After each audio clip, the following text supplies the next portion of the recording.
संबंधात्मक भूमिका एवं गैर संबंधात्मक भूमिका की अवधारणा किसके द्वारा दी गई? Option SF Nadel, Ralph Linton, Robert Bierstedt या अगस्त काम्ट। तो किसके द्वारा दी गई संबंधात्मक भूमिका और गैर संबंधात्मक भूमिका? यह दी गई किसके द्वारा friend?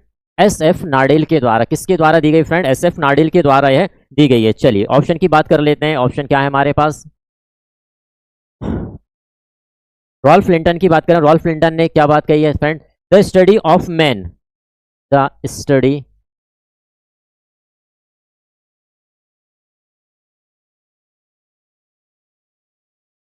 Of man Ralph Linton की महत्वपूर्ण कृति है। और क्या कहते हैं रॉल्फ लिंटन? तो रॉल्फ लिंटन कहते हैं अर्जित परिस्थिति और प्रदत्त परिस्थिति में भेद की बात करते हैं। किसकी बात करते हैं? अर्जित परिस्थिति और प्रदत्त परिस्थिति। अर्जित परिस्थिति, प्रदत्त परिस्थिति में भेद की बात किसके द्वारा की गई है? तो फ्रेंड यह की गई है रॉल्फ लिंटन के द्वारा। अब बात आती है कि अर्जित परिस्थिति क्या है और प्रदत्त परिस्थिति क्या है फ्रेंड? तो जब हम अर्जित परिस्थिति की बात करते हैं तो यहाँ पर बात आती है कि व्यक्ति अपने कार्य के आधार पर, अपने विशेषताओं के आधार पर किसी पद को स्वयं के प्रयास से प्राप्त करता है, या हम ये कह सकते हैं ऐसी परिस्थिति जिसमें स्वयं के प्रयास किए हों, स्वयं के प्रयत्न या प्रयास द्वारा जो पद मिल रहा है उसे क्या कहेंगे? अर्जित परिस्थिति कहेंगे।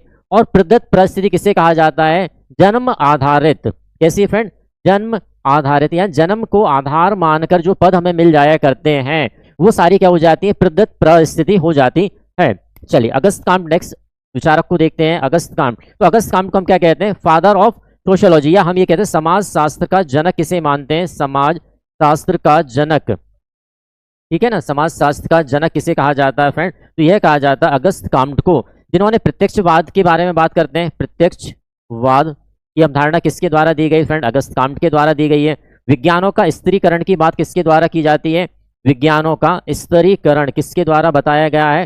तो यह भी बताया गया अगस्त काम्ट के द्वारा बताया गया है, ठीक है ना। लॉ ऑफ 3 स्टेज, यह इसकी बात करते हैं, लॉ ऑफ 3 स्टेज,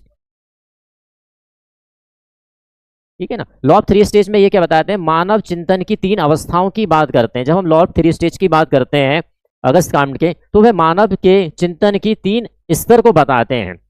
पहला स्तर जिसमें ये कहते हैं आशावादी, पहला स्तर क्या बात करते हैं कि आशावादी या थ्योरोलॉजिकल स्टेज की बात करते हैं। दूसरी है बात करते हैं मेटाफिजिकल, है ना। दूसरा स्तर जो बताते हैं वह मेटाफिजिकल स्टेज की बात करते हैं, मेटाफिजिकल। और तीसरा किसकी बात करते हैं? प्रत्यक्षवाद या पॉजिटिविज्म की बात करते हैं, प्रत्यक्षवाद या पॉजिटिविज्म की। ये 3 स्तर ये बताते हैं अपने लॉ ऑफ 3 स्टेज में बात करते हैं। और क्या बात की इन्होंने? तो यह बात करते हैं मानवता या ह्यूमैनिटी की बात करते हैं। किसकी बात करते हैं? ये मानवता या ह्यूमैनिटी की बात किसके द्वारा की गई है? तो हमारे अगस्त काम्ट के द्वारा ही की गई है।